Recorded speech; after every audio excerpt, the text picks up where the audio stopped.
Most real estate agents think that their lead generation problem is a traffic problem. They think that they need more people to see their ads, more followers on Instagram, more leads coming in. But that's actually not the problem at all. In this video, I want to completely change how you think about lead generation. Because once this clicks, everything else will start to make sense. My first point, it's not a lead problem, it's a system problem. And here's what I mean. I talk to agents all the time who just says, I need more leads. And I get it. Leads feel like the answer, right? Because more leads equals more deals, which equals more income, right? It feels very linear. One thing about that is, if I handed you 200 leads right now, what would actually happen, right? For most agents, honestly, not much. Because the problem isn't the number of leads. It's what happens after someone raises their hand, right? Do you have a way to instantly follow up with them? Do you have a process that filters out the tire kickers from the people who are actually ready to move? Right? If the answer is no, then more leads just means more chaos. The agents who consistently close deals aren't necessarily getting the most amount of leads. They're the ones who have a system that takes strangers and moves them step by step to a signed contract. And that's the real shift. Stop chasing leads and start building a system. Point number 2. Understand the journey that your prospect is on. Every single prospect you encounter is somewhere in the journey, right? Some people are at the very beginning. They scroll through Zillow at midnight, dreaming of what's out there, and then already talk to an agent, right? Not even close. Some people are in the middle of that journey, right? They've been thinking about it for a few months. They're starting to get serious, and they're maybe going to 1 to 2 open house.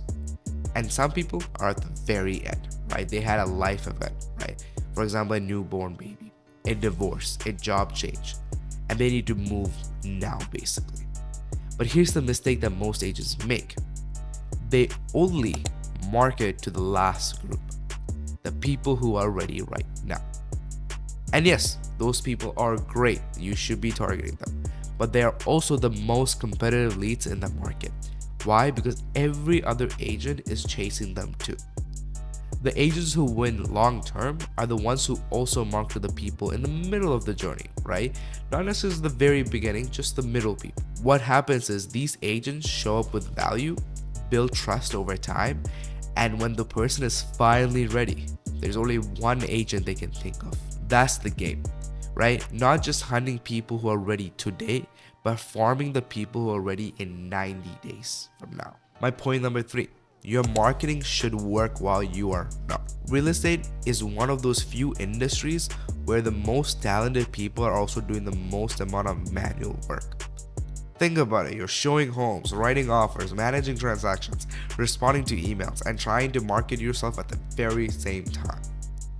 It's very exhausting, right? I've seen agents put 12 hours every single day, and it's not sustainable. The most successful agents that I've come across have figured out one thing. Their marketing runs whether they're working or not. What does that actually look like in practicality?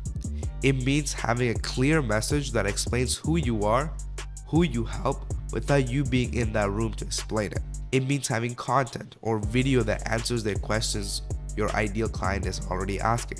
It means you having follow-up process that nurtures people automatically so that you're not manually texting people at 10 p.m.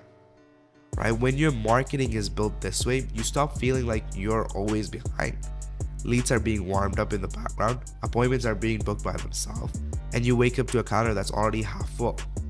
That's not fantasy, that's just what happens when you treat your marketing like a system instead of a daily task. Point number 4, stop renting and actually start owning your marketing. A lot of agents are renting their lead generation, right? They're paying Zillow, they're paying Realtor.com, they're paying lead portals every single month. And the moment they stop paying, the leads stop coming.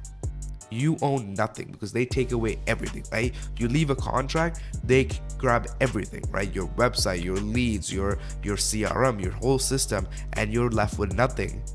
And you pay thousands of dollars to them. The agents who build real business own their actual marketing, right? They build an audience, right? They build a database of people they've added value to. They build a process that generates leads independently of a third-party platform. Now, I'm not saying Zillow is bad, right? Or paid leads don't work. They can work, and they very well do work. But if that's your only strategy, you're always going to depend on someone else for your own business. Start thinking about what you can build that's yours, right? Your brand, your content, your follow-up system, your reputation in specific niche. That's the difference between a business and a job that pays you commission. To recap everything, the full reframe that I want you to make is 1. Stop thinking about leads and start thinking about systems. 2. Market to people in the middle of the journey, not just at the very end. 3. Build a marketing system that works when you are not. And 4. Own your lead generation instead of renting it. If this has sparked some ideas for you, I'd love to hear what you guys are thinking in the comments down below. Like, what's the biggest challenge you guys are running into with lead gen right now? Drop it below. I read every one of them. I'll comment back to yours. And if you want me to go deeper into something else or something even that we talked about in this video, comment down below as well. I got more content coming every single week, so I also appreciate it if you hit that subscribe button. I'm trying to get to 500 subscribers by the end of the year. And to wrap up, again, my name is Nathan. I'll see you on the next one.